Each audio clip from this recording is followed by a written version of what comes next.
আমি সব জায়গায় খুঁজে বেড়াচ্ছি। তারপর আমার মনে পড়লো কাল রাতে তো আমি ঠাকুরের কাছে রেখেছিলাম।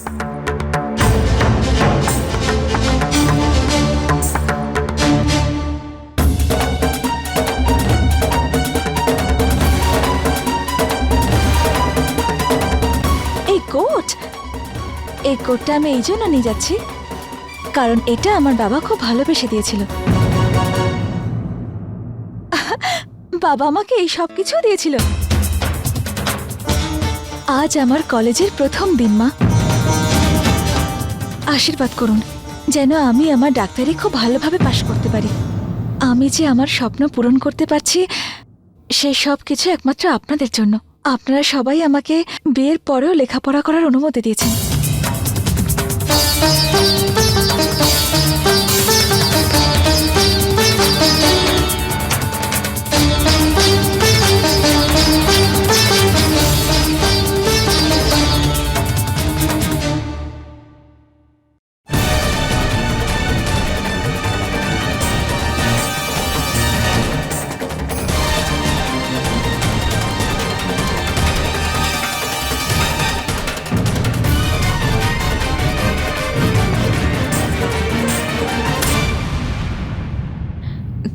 কি হলো মা?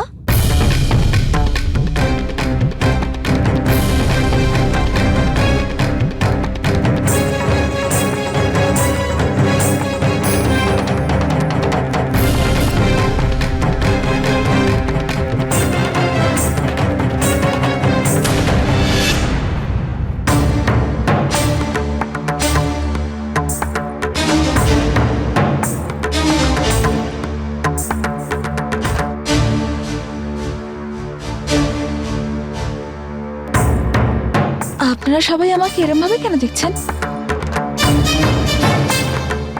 কবিতা, এসব কি হচ্ছে? আজ তো সেটাই তো আমি বলার চেষ্টা করছি ছোট মা, যে আজকে 27 তারিখ, আজকে আমার মেডিকেল কলেজের প্রথম দিন। Medical college?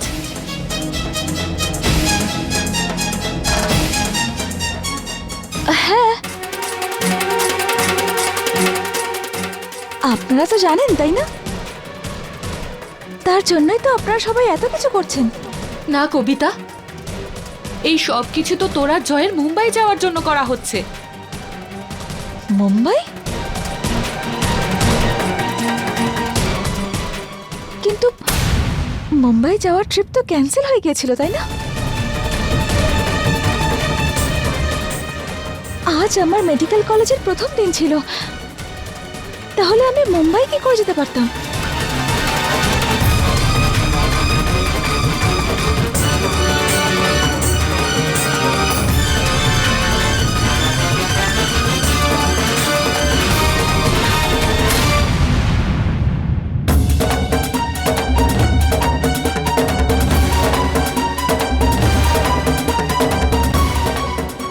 আপনি আপনি মায়ের সাথে কথা বলেছিলেন না? বলুন না।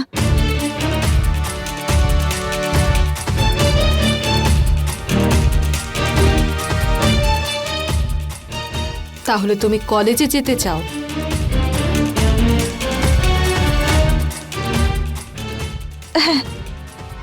হ্যাঁ চাই।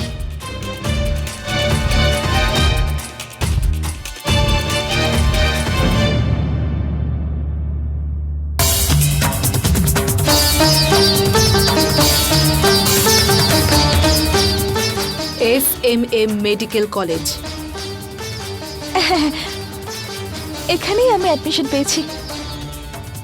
কবিতা, বিয়ের আগে তো তোমার সাথে কলেজে যাওয়ার কোনো কথা হয়নি।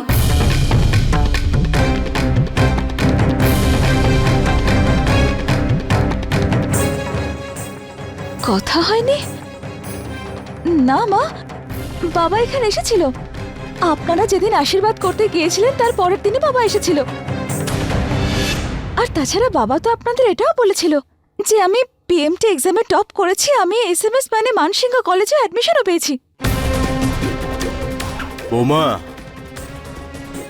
তোমার বাবা তো এখানে এসেছিল, কিন্তু উনি তো এরকম কোনো কথাই বলেননি। কথা হয়নি?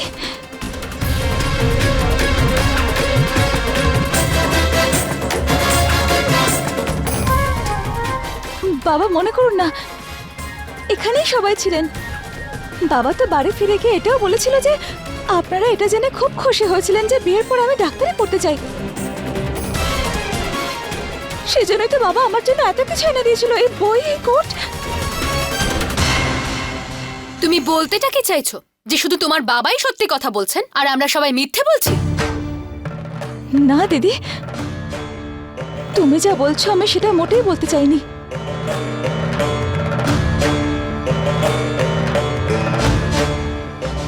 আমি তো এটাই বলছিলাম যে হতে পারে আপনারা সবাই ভুলে গেছেন। এতগুলো লোক আছে, সবাই একসাথে ভুলে গেল?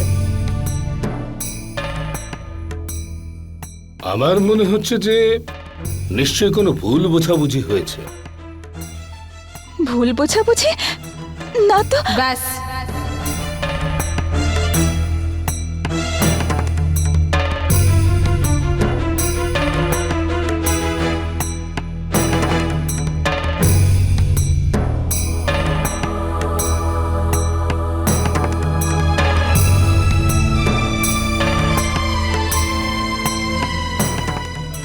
কবিতা, আমি জানি না কার ভুল হয়েছে আর এই ভুলটা কেন হয়েছে আর কি করে, কিন্তু একটা কথা শুনে নাও তুমি, এই বাড়িতে পুরুষেরাই কাজ করে আর বাড়ির মহিলারা, সেটা বাড়ির বৌমা হোক বা বাড়ির মেয়ে, বিয়ের পরে তারা শুধুমাত্র সংসারটাই করে।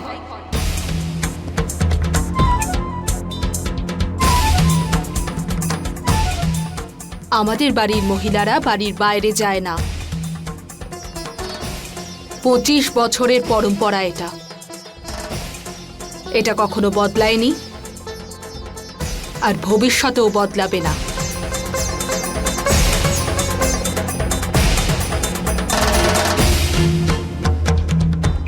কবিতা বৌমা ঠিকই বলেছে। এই বাড়ির মেয়েরা বাড়ির বাইরে কখনো যায় না। আরে বাড়ির বাইরে যাওয়া, টাকা রোজগার করা, এসব বাড়ির পুরুষদের কাজ। আর বহু যুগ ধরে এই বাড়ির এটাই পরম্পরা, যেটা আমার বৌমা পালন করছে, এবার তার বৌমা অর্থাৎ তোমায় পালন করতে হবে।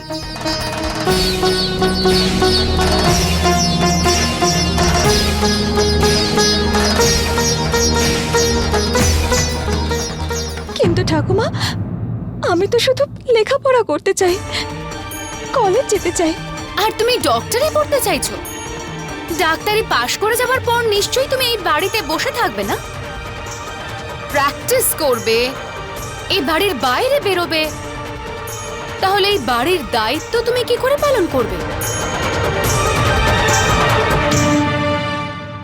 আমি পড়াশোনার বিরুদ্ধে নই, বিদ্যাও বিয়ে পাশ করেছে।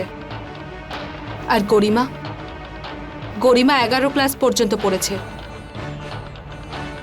এরপরে আর পড়তে পারেনি কারণ বিয়ে ঠিক হয়ে গিয়েছিল।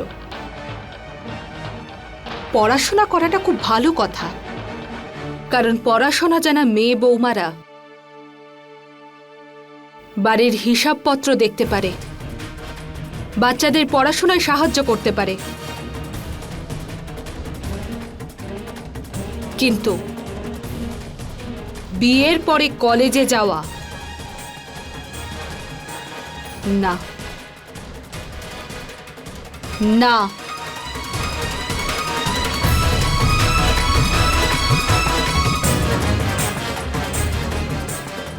এই বাড়িতে এরকম এর আগে হয়নি আর ভবিষ্যতেও কখনো হবে না।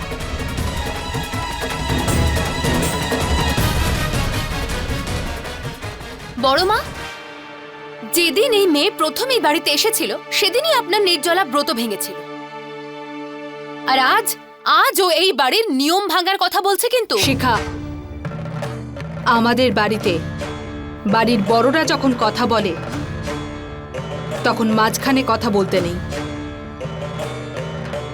চন্দন, মা, যদি আপনার এটা মনে হয় যে কলেজে গিয়ে আমি আমার দায়িত্ব ভুলে যাব, এরকমটা হবে না।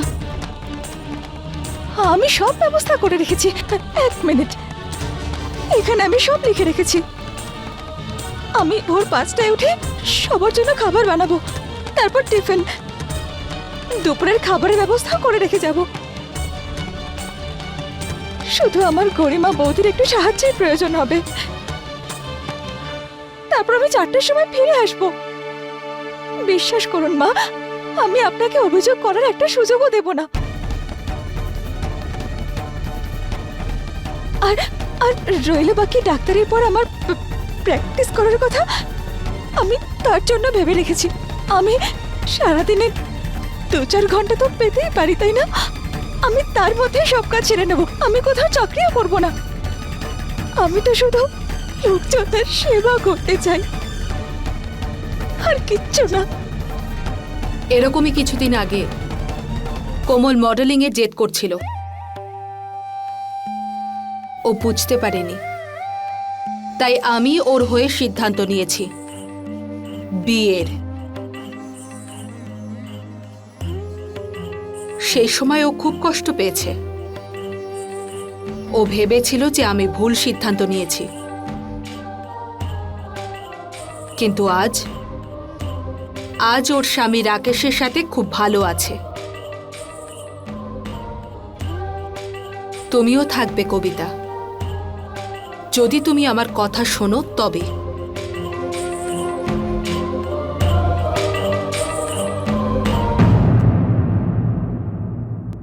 বৌদি একেবারেই ঠিক কথা বলেছেন কবিতা। পোদ্দার পরিবারের এটাই পরম্পরা যে এই বাড়ির কোনো বউ বা মেয়ে কাজের জন্য বাড়ির বাইরে পা দেয় না। 25 বছর ধরে এই পরম্পরাটা আমরা সবাই পালন করে এসেছি। আর তার আগে আমাদের মা এই নিয়মগুলো তৈরি করেছেন। আর এই নিয়মগুলো পালন করি বলেই এই পোদ্দার পরিবার একই ছাদের তলায় এত সুখে শান্তিতে বাস করছে। আর আমরা এই নিয়মগুলো নিয়ে গর্বিত। এখন তুমি এই বাড়ির বউ, তাই এই পরিবারের পরম্পরাকে তোমাকেও সম্মান জানাতে হবে।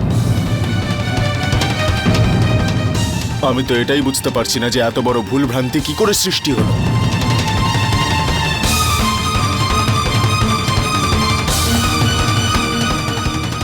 এ তো আজব ব্যাপার। বিয়ে হয়েছে এতদিন হয়ে গেল, এর মধ্যে আমরা কেউ জানতে পারলাম না যে তুমি কলেজ যেতে চাইছো। তুমি ভর্তিও হয়ে গেছো। কেউ কি তোমায় বলেছে যে তুমি বিয়ের পরেও কলেজে পড়তে পারবে?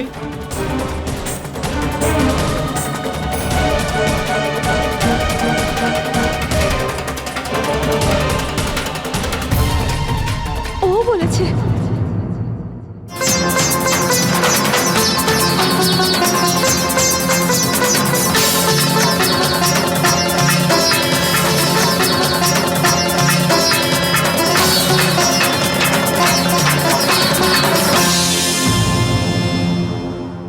আপনি বলেছিলেন না যে বাড়ির লোক খুব খুশি আমি পিএমটি এক্সামে টপ করেছি জেনে?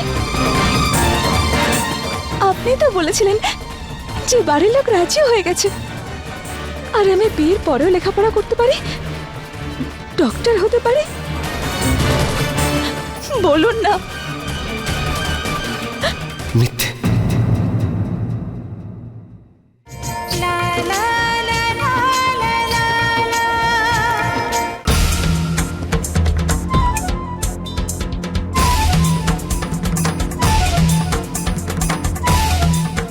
আপনি বলেছিলেন না যে বাড়ির লোক খুব খুশি আমি পিএমটি এক্সামে টপ করেছি জেনে? আপনি তো বলেছিলেন যে বাড়ির লোক রাজি হয়ে গেছে, আর আমি বিয়ের পরেও লেখাপড়া করতে পারি, ডক্টর হতে পারি। বলুন না, কিছু তো বলুন।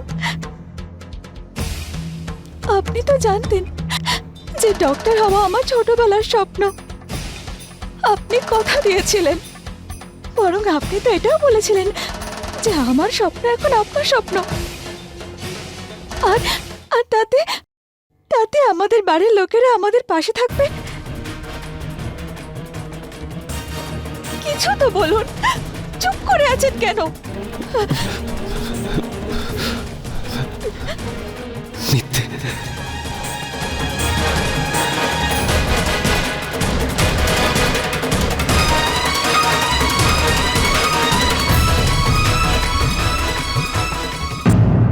মিথ্যে বলেছিলাম আমি তোমাকে।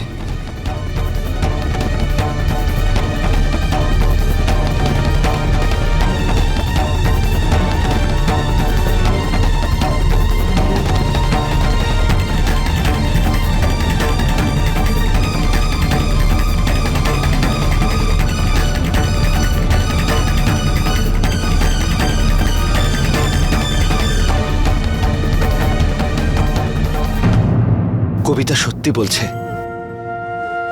সেদিন আমার সম্বন্ধ নিয়ে তোমরা ওর বাড়িতে গিয়েছিলে, সেদিনই কবিতার অ্যাডমিশন হয়ে গিয়েছিল। আমি জানতে পেরেছিলাম যে ও এরপরও পড়াশুনো করতে চায়, শখ করে নয়, বরং ও স্বপ্ন দেখে ডাক্তার হওয়ার। আমি জানতাম যে এই স্বপ্নের থেকে দূরে গিয়ে কবিতা কখনো সুখে থাকবে না। আমি কবিতার মুখে কখনো দুঃখ দেখতে চাই না, সেই জন্য আমি মিথ্যে বলেছি তোমাদের সকলকে, কবিতাকে, কবিতার বাড়ির লোকেদের, সবাইকে মিথ্যে বলেছি। কবিতার বাবা এই কথাটা বলার জন্যই আমাদের বাড়ি এসেছিলেন, ওই খবরের কাগজ নিয়ে যেখানে যেখানে কবিতার ছবি বেরিয়েছিল। কিন্তু আমি প্রথমেই ওনাকে বলে দিয়েছিলাম যে তোমরা সবাই ওই ছবিটা পেপারে দেখে ফেলেছো আর খুব খুশি হয়েছ। আমি ওনাকে তোমাদের সামনে কিচ্ছু বলতে দিইনি, কারণ আমি জানতাম যদি তোমরা একবার সবকিছু জেনে নাও যে কবিতা ডক্টর হতে চায়, তাহলে তাহলে এই বিয়েটা আর হবে না। সেই জন্য আমি এই কথা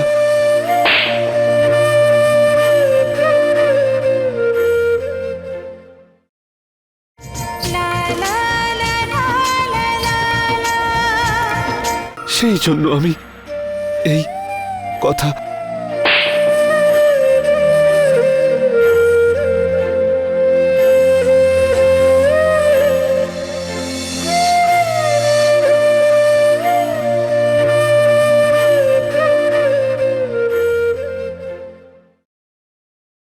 জয়, তুই আমাদেরকে ঠকিয়েছিস।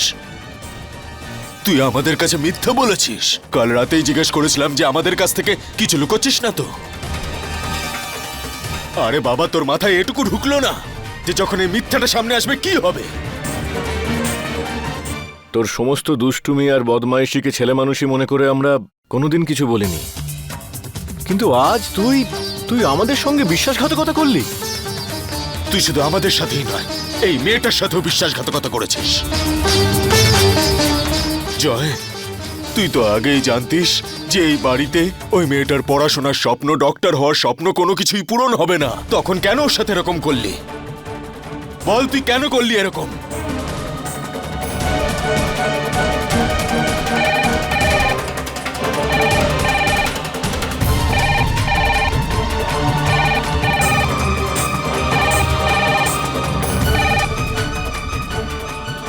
হ্যালো, নমস্কার, আমি কবিতার মা। ওই কবিতা কলেজের জন্য বেরিয়েছে কিনা সেটা জানার জন্য ফোন করেছিলাম। ঠাকুমা, কবিতার মা ফোন করেছেন, জিজ্ঞেস করছেন যে কবিতা কি কলেজের জন্য বেরিয়ে গেছে না বেরোয়নি। কি উত্তর দেব?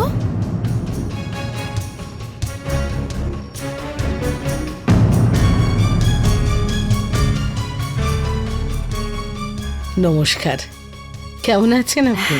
হ্যাঁ, ভালো আছি। নমস্কার আপনাকে। ওই কবিতা আসলে ও একটু ব্যস্ত আছে, হয়তো স্নানে গেছে। খানিকক্ষণ পরে আপনার সাথে কথা বলে।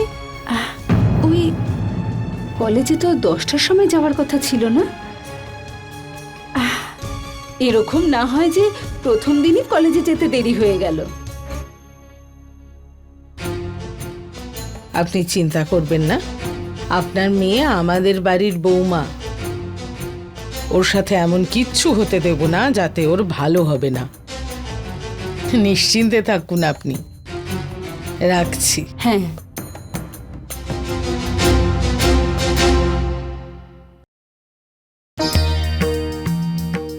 কবিতা, আমি তো কিছুতেই বুঝতে পারছি না যে সব এই ছেলেটা সামান্য ভুলের জন্য এত বড় একটা অনাথ সৃষ্টি হলো। দোষ যারই হোক, কিন্তু এই বাড়িতে যেটা আজ অবধি হয়নি সেটা ভবিষ্যতেও হবে না।